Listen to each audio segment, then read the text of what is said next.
So did you guys have some fun with that game? Did ya? Was that a good game?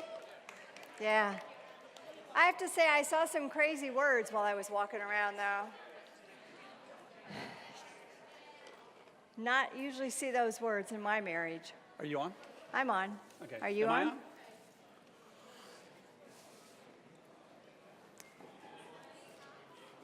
I on?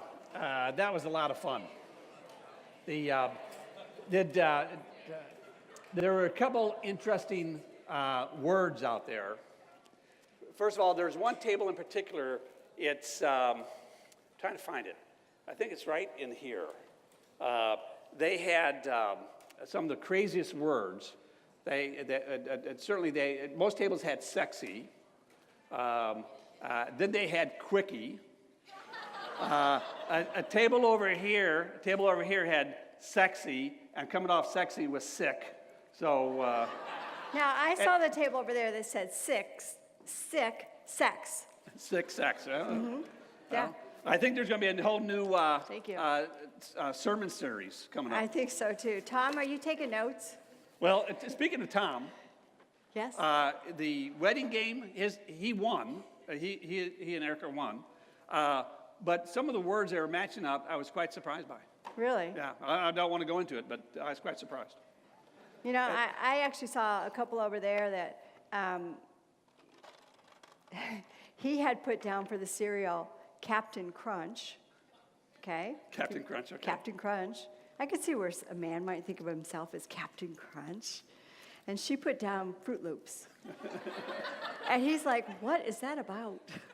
Fruit Loops? The same table about the quickie had, the family thought he was a Fruit Loop, and she agreed with her family. Oh, she agreed with the family. Yeah. Oh. Yeah. I don't, but now he's, what word did he use? He's awesome. I think they Awesome? think he's awesome now, yeah, so. What'd you do with the cover? The cover, right there. Yeah. I'm getting all the game pieces on here. Anyone ever played this game? Yeah. Anyone like this game? I agree with the no's. When Diana and I were newlyweds, we were young, in love, and poor, right? Yes, that fit us very well. We were seniors in college, and it was a holiday weekend. I can't remember what, and the whole campus had left, so there was nothing to do. And so we get convinced a couple living next door to us to play Monopoly. Because the only thing we had a TV, and we had a closet full of games that your folks gave us. They were my games growing up. Yeah. Well, but so we played Monopoly, and growing up, I loved Monopoly. I hated Monopoly. You know, and I can understand why you don't. Now you do. But what's the objective? What's the goal in a game of Monopoly? Get the most money? Property. Get the properties? Well, it's that along with bankrupting everyone else, right? Yeah. So you have to have a little greed in you. So we're playing our game of Monopoly. Yes, we are. And I'm doing pretty good. Yes, he is. I'm collecting the cash. I'm going around go. I got some properties. And I love Park Place and Boardwalk. I don't like Park Place. I had those. Where's it at here? Right here. Had that right here. And about this time of game, I moved my houses to motels. That's bad news for me. On Boardwalk and Park Place. Yeah. So the game is going well. And here comes Diana's turn. In my race car, I'm coming along the corner, and I throw. And guess where I land? Guess where I land? Park Place. Yep, you got it. Yes. And that's exactly what he went. Yes! And I have a little money. I've already mortgaged my places. And I look at Tim and I go, honey, I'm going to come right around the corner to go. Can I wait and pay you? Guess what he said? No. No. And you know what? He said it really nasty, and there was evil in his eyes when I looked at him. It's the rules. That's what he said. It's the rules. When you land on someone's property, I can't give you the break and let you go. I love you, but I can't give you the break. So pay up. But we're just married. Pay up, babe. So I went bankrupt. I paid up. The game was over for me. Yep, I won that game, but I lost the other game. and as a young newlywed. What game was that, babe? Well, it's called the marital bed. That game was lost. And in fact, that was the first and last time in our 38 years of marriage we ever played Monopoly. It is. He's kind of a quick learner. Yeah, that's true, right? Yeah, it is true. It's a very true story. So we learned not to play Monopoly in our marriage because it really caused conflict. So tonight we really want to talk about the game of marriage. That's what we're all here for. And first of all, we are so glad to see so many here and so many that care enough about one another. They want to come out, enjoy company with each other, and enjoy company with other married couples. And that's really what this is about. That's what our ministry, the marriage ministry, that Scott and Vanessa were working so hard on, is to bringing couples together, forming that bond so that we can do life together and we can be there whenever we need someone, whether it be fun or in need. So thank you guys for coming out. In your programs, there's a section called the Game of Marriage. Just kind of fill in the blanks a little bit. But we're going to talk about understanding the rules or knowing the rules.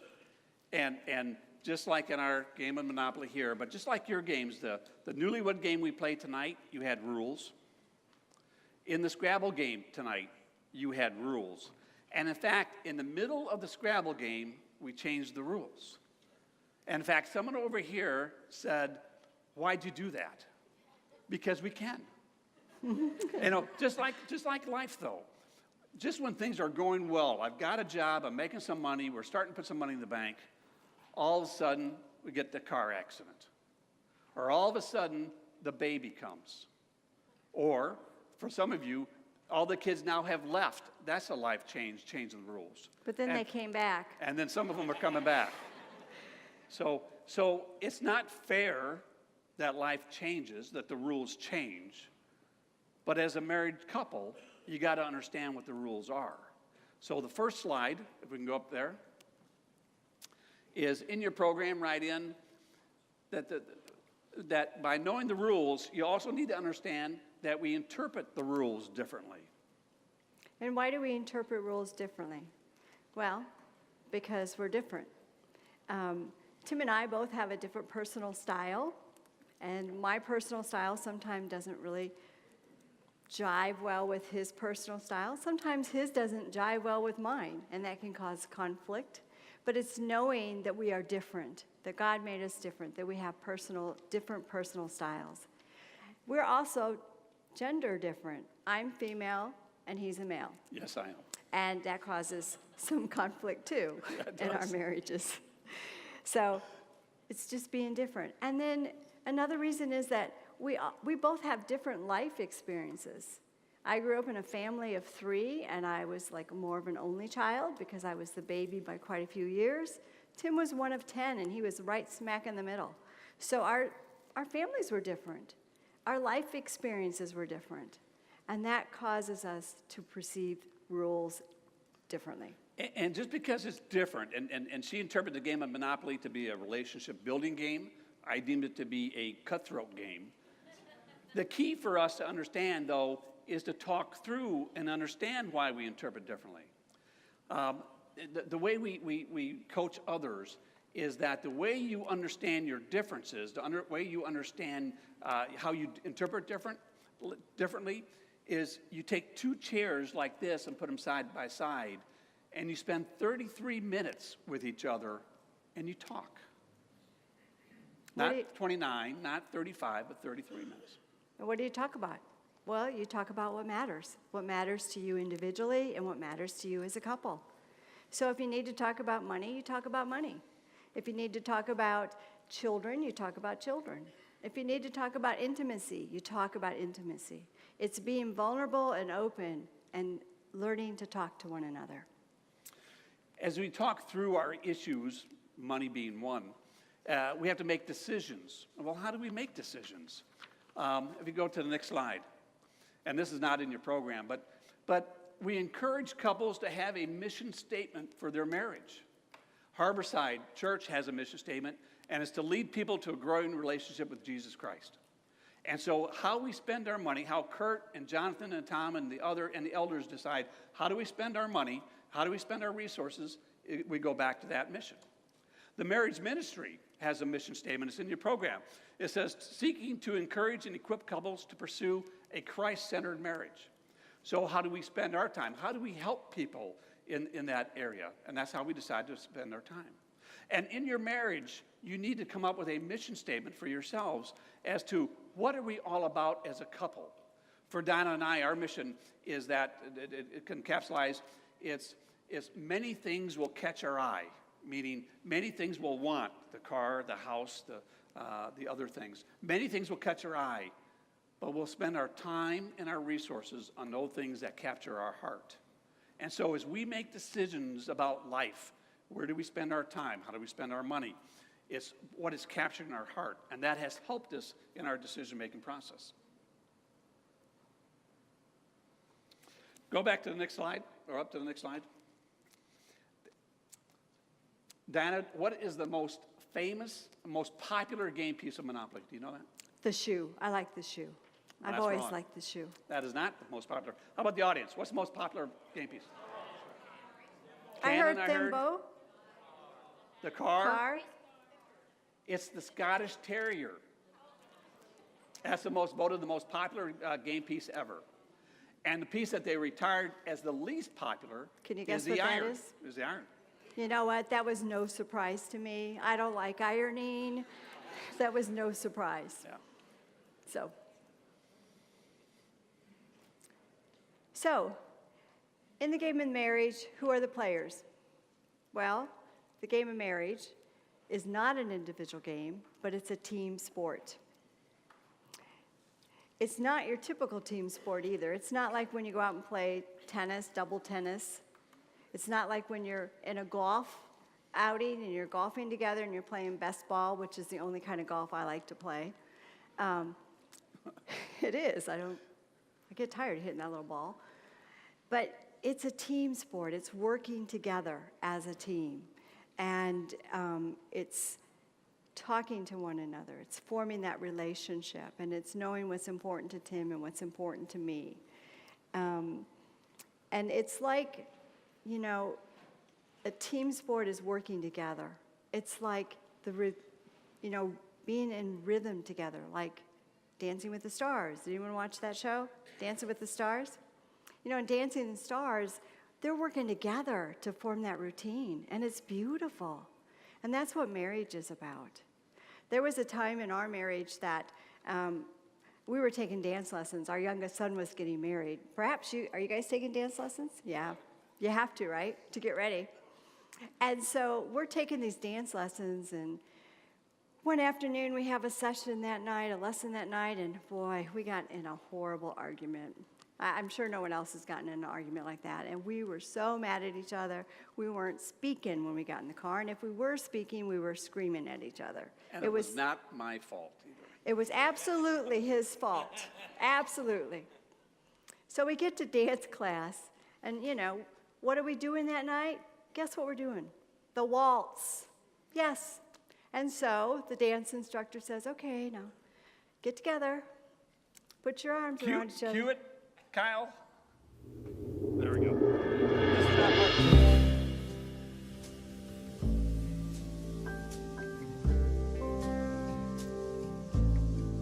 And that's exactly what happened. All of a sudden, we were in rhythm. And all of that argument, whatever it was, it didn't matter anymore. Because our focus was on each other. We were looking at each other. We were dancing in rhythm. And it's really hard to be mad at someone when you're looking them straight in the eyes and you're dancing to them, you know, the song like Norah Jones. I mean, my gosh, who could be mad? And I can't dance. I have no rhythm. It's impossible. But that night, because we were together and the instructor kind of pushing us together, encouraging us, what we fought about that night, it went away. And so this is a big plug now for date night, dance night Yes. in January. So be ready to sign up for it. I'm out of town that weekend. No, you're here. I'll make sure. Well, let's go to the next slide. And, we are recommending that you guys all come to that night for dance night, but you don't have to come with an argument, okay? Yeah. No arguments, just come. The next goal, or the goal of marriage, is finish the race together. If in Monopoly, the goal is to bankrupt the other people and be the master of the board and win the game, what do you think the goal of marriage is? Finish the race together. We're going to show a video clip now. How many of you have ever been in a three-legged race? Just about everybody. Just about everybody. They're fun, but they're hard. And I think the three-legged race, and you'll see this clip in a minute, is a great example of marriage. How you start out, and sometimes there's some stumbles. It's still more stumbles. You get it right, then you stumble again. But I think you'll watch this clip, and it's a clip of Zach and Drew helping us in marriage. So let's go ahead and do that.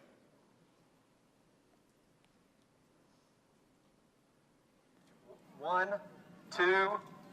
Here, Mel. Keep your arm around him, Zach. Stand up, Drew. Stand up.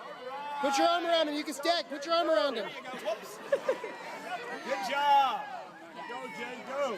Zach, you got to work together. Try to work as a team. What?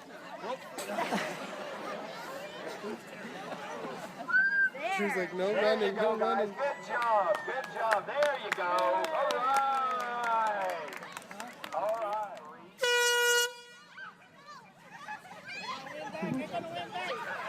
They run over the top of them.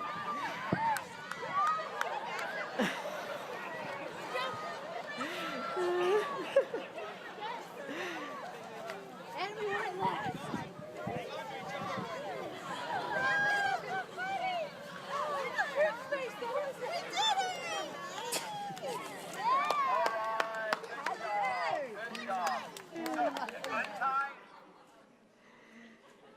So what did Little you Zach and notice Drew. in that?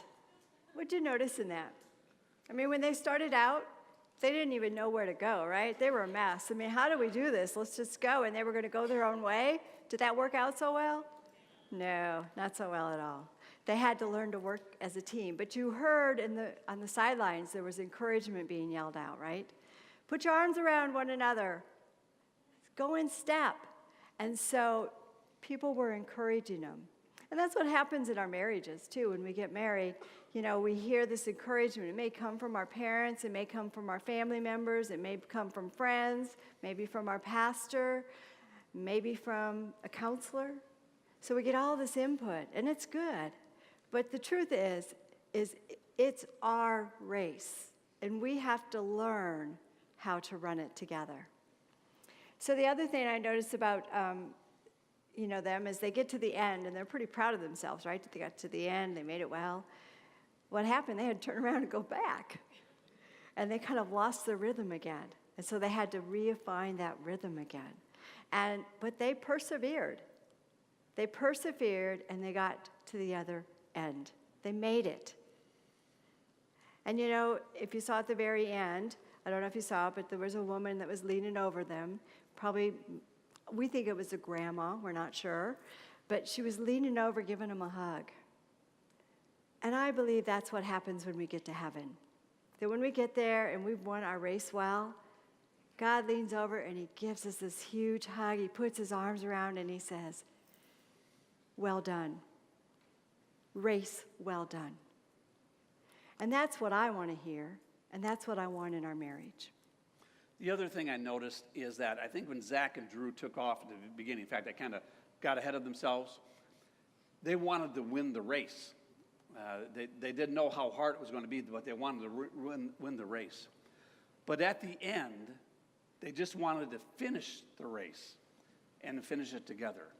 So the moral here is you don't need to be in first place as a couple. You don't need to worry about how you look as a couple. You don't need to worry about trying to impress other couples or be better than others. You just need to run your race and finish the race together.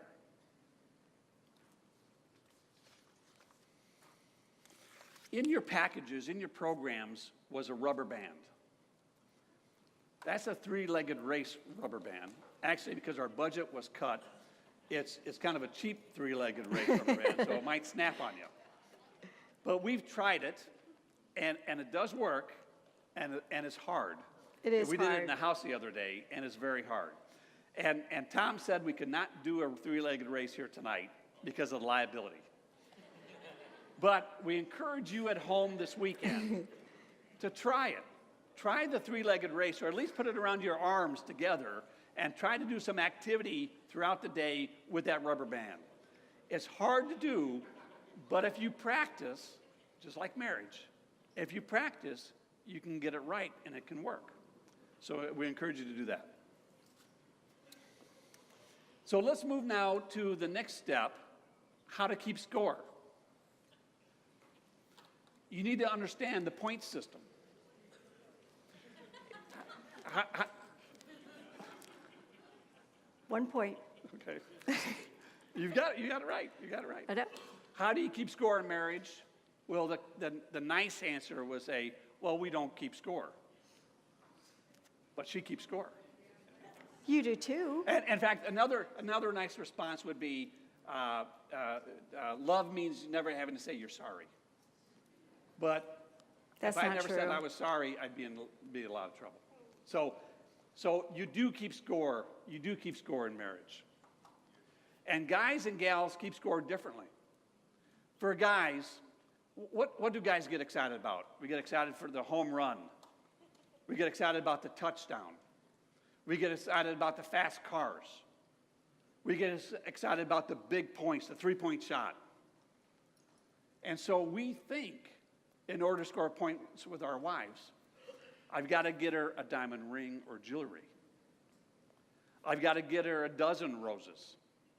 I've got to get her something very nice, book that long trip or the very romantic dinner. I'm not saying you don't do those things on occasion, but we think that's the only time we score points. And so when I get Diana something big, I get a lot of points, right? Wrong. I get 1 point. 1 point. John Gray's the author who wrote the book, Men Are From Mars, Women Are From Venus. Summarize it like this. When guys do something nice for their wife, they get 1 point. When you take out the garbage without being asking, you get 1 point. Mm-hmm. When you slip a nice card under a pillow before you go to work, you get 1 point. I like cards. You book her on a trip to San Diego for a long week. You get what? 1 point. Now she'll appreciate that. Now she'll appreciate that, and she'll like the jewelry, and she'll like the long trip. She will in the moment, but when it's all said and done, you get 1 point. So guys, it's much cheaper. I'm a CPA, so I can give financial advice. It's much cheaper to deliver on a point system every day. So take out that garbage? You didn't take out the garbage. I didn't. No. That's not in the script. Cut it out. We call these caring behaviors.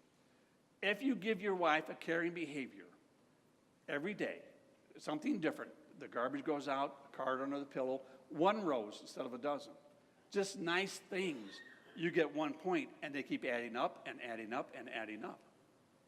And take out the garbage. And take out the garbage, yeah. But you know, I do have to say, Tim, I'm okay with some of the other things you mentioned. I'm okay with the diamond ring. I'm okay with the trip. Just letting you know. I like roses too. So now, gals, you know, how do the men score? How do they count their points? And it's different. It's different. It's much different. And for a man, it's more about the appreciation, the respect. And I know many of you bred love and respect in here. And, you know, for me, to get points from Tim, it's putting my hand on his shoulder. It's saying, Tim, you did a great job today. I really appreciate everything you do. I have so much respect for all the work you 5 do. points. See, I'm getting more than 1 point. I'm getting lots of points. If we get points, yeah. And I don't think I mentioned, he wrote the script tonight, too. The other, thing that gets points, too, is, if I happened to put on a piece of lingerie that maybe I hadn't worn. 10 points. Yeah. I told you, he wrote the script. When it gets back to points again, getting the big points for the guys to score for the gals versus 1 point. The rich and famous, they get lots of jewelry from their relationships, their marriages. They get lots of trips. They get lots of roses. You got big cars, big They houses. get lots of cars, but they get lots of divorces. And so it's hitting singles is getting 1 point at a time. And for gals, for you to come back to the guys and say, thanks. We appreciate that. We acknowledge that, because sometimes we don't think you even notice. But you acknowledge that, and then we're at the lingerie. I'll be sure to tell you thank you next time you take out the garbage. Yeah, please. Well, wear something different. Or wear something different. You got a point there. Okay, moving on. So what do we do when there is a challenge? Where do we go when there's a challenge in marriage? There's going to be challenges. What do? We go back to the rule book. So the next point is to go back to the rule book. And what is the rule book? The rule book is the Bible. It is God's instruction. It's His instruction book to us. It tells us how to live, how to be married, how to be parents, how to be everything. All we have to do is read it. So go back to the rule book. Go back to the Bible. And did you get that? Yep, it's in. Okay. All right, I want to say, Next next screen. Next cow. Not that one. There we go. And in Corinthians 13:4-7, and I'm sure everyone in this room knows this one. Love is patient, love is kind. It does not envy. It does not boast. It is not proud. It does not dishonor others. It is not self-seeking. It is not easily angered. It keeps no record of wrongs. Love does not delight in evil, but rejoices with the truth. It always protects, always trusts, always hopes, and always perseveres. And what a way to live our life. What happens, we go to the next slide. What happens when the game is over? Everything goes back in the box. We've been playing this game of life. Game of marriage. And marriage. And when it's all said and done, it really goes back in the box. And we don't take anything with us, even the house on Park Place. So we're going to wrap up here. There's 2 stories we're going to share with you. And one story is fiction, and the other story is true. But the story of fiction, which I'll read from this book, is so true to me, or to many of us, that if we don't get it right, then everything becomes out of balance. It's like the 3-legged race of Zach and Drew. The one guy takes off and leaves everyone behind. So there's a book, author we love, John Ortberg, and he wrote a book, It All Goes Back in the Box, which we just did. So I'll try to read through this quickly, and this is the fiction. But there was a man who lived nearby who was a very busy and important man. He routinely logged 12 to 14-hour days at his job, and sometimes weekends. Even when he was not working, his mind drifted towards work, so that it was not only his occupation, but it was also his preoccupation. He found the 40-hour work week such a good idea, he would do it twice a week. His wife tried to slow him down to remind him that he had a family. He knew that he and his wife were not close as they once had been, and he had not intended to drift away. It's just that she always seemed to want more time from him, and that is what he did not have to give. He gave that at the office. He was vaguely aware that his kids were growing up, and he was missing it. From time to time, his kids would complain about books that he wasn't reading to them, games of catch he wasn't playing with them, lunches he wasn't eating with them. But after a while, they stopped complaining because they stopped expecting that their lives might ever be different. I'll be more available to them in 6 months or so, he said to himself, when things settle down. And though he's a very bright guy, he didn't seem to notice that things never settled down. He knew that he was not taking care of his body. His doctors told him he had some pretty serious warning signs. Elevated blood pressure, high cholesterol, and told him he needed to cut down on the snacks and red meat and start an exercise program. So he stopped going to his doctor. There'll be plenty of time for that, he said to himself, when things settle down. He recognized that his life was out of balance. His wife nagged him about going to church. There was one down the street from them. He intended to go, but Sunday morning was the only time he could crash. He prided himself on being a practical man who lived in the real world where money is how you keep score. Besides, I can be spiritual without going to church, he said to himself. There will be plenty of time for that sort of thing when things settle down. He said to his wife one night, "Do you realize where we are? We can relax financially. Our future is assured. We're set for life. I know the market. I've covered every contingency. We can finally go on that vacation." He was the master of the board. But his wife had heard this before. She had learned not to get her hopes up. So that night, at 11 o'clock, she went to bed, as she always did, by herself. As the master of the board sat at his terminal rearranging the universe, he was only one microscopic detail, but there was only one microscopic detail that escaped his attention, an artery that was about to burst. His heart skipped a beat, then another, and a third. He gasped for air and clutched his chest. For a moment, he was given the gift of blinding clarity. Even though he sat at the top of the 100 organizational charts, it turns out that he wasn't even in control of his own pulse. His death was a major story in the newspapers, the Wall Street Journal. There was a huge memorial service for him. People came to utilize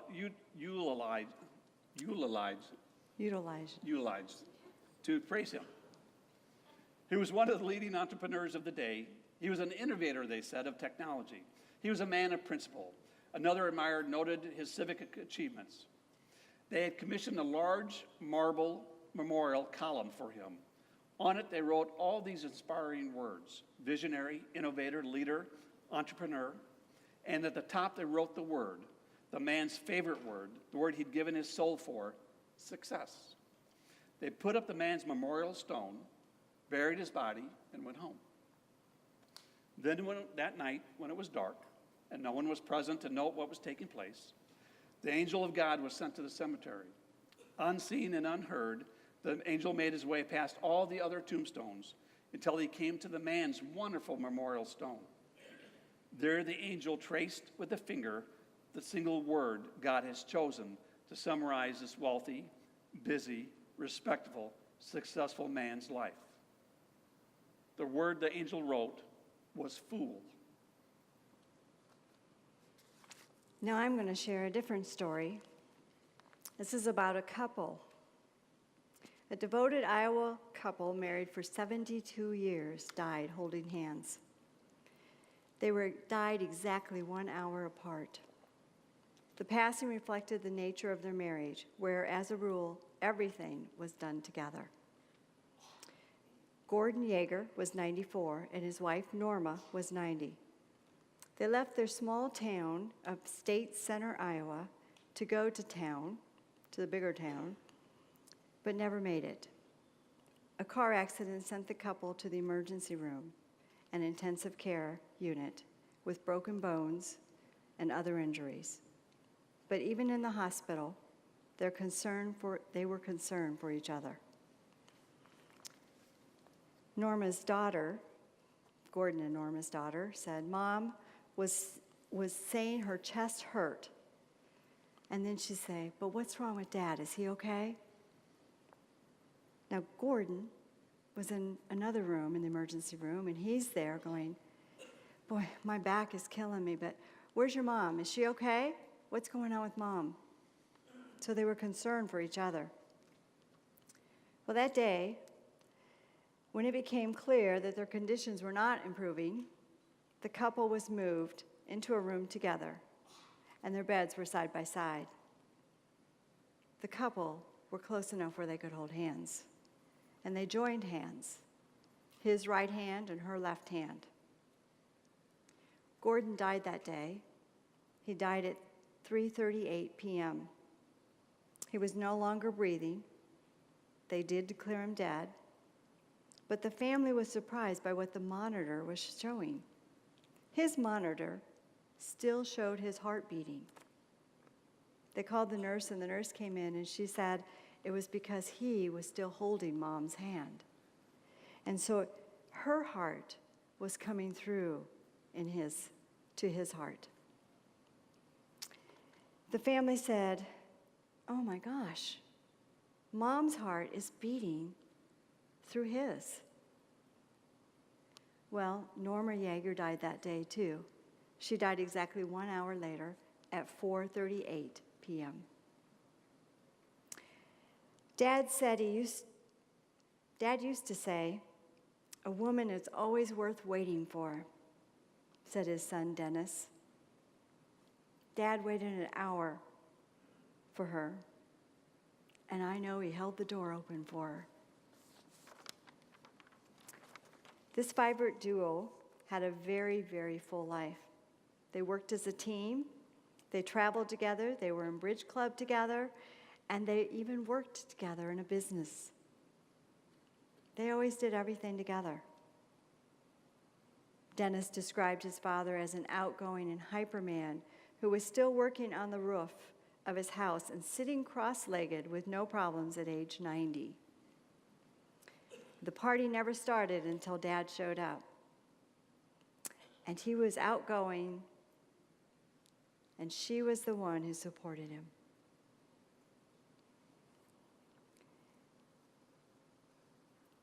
Dennis Yeager said, "It's strange now to go to his parents' home, to see the 2 chairs where they used to sit all the time. They're now empty." He said it was in those chairs that his parents cheered on the Arizona sports teams that they loved. They rarely missed an episode of Wheel of Fortune or The Price is Right. And it was in those chairs that they sat and talked to one another every day. Their grandson, Randy, said that he was inspired in his own 13-year marriage by his grandparents' loving and lasting marriage. He says, "Grandpa and I were talking just this past summer about all the people that are getting divorced for this reason, for that reason." And Grandpa mentioned, no one stays together anymore.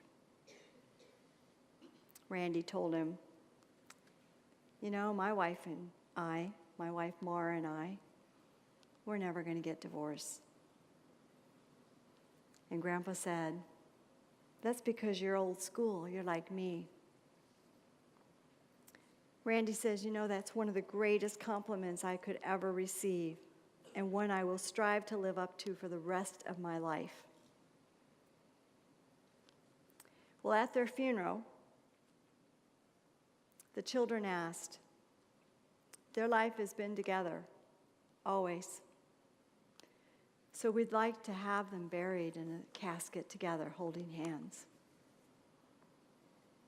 So that's what they were, buried together in a casket with their hands together, because that's the way their life was.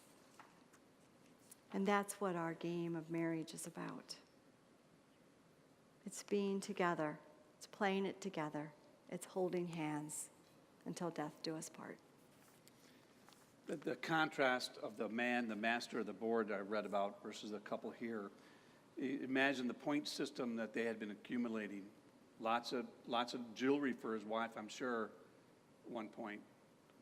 Holding the door for his wife, 1 point, 1 point, 1 point. And so as we wrap up now, understand the rules of the game, understand the point system, and understand the goal of marriage is to finish together. Finish the race together. And just like the grandmother with Drew and Zach, she wrapped her arms. The Lord was wrapping his arms around that old couple from Iowa. So that's the message we want to leave you tonight. That's right.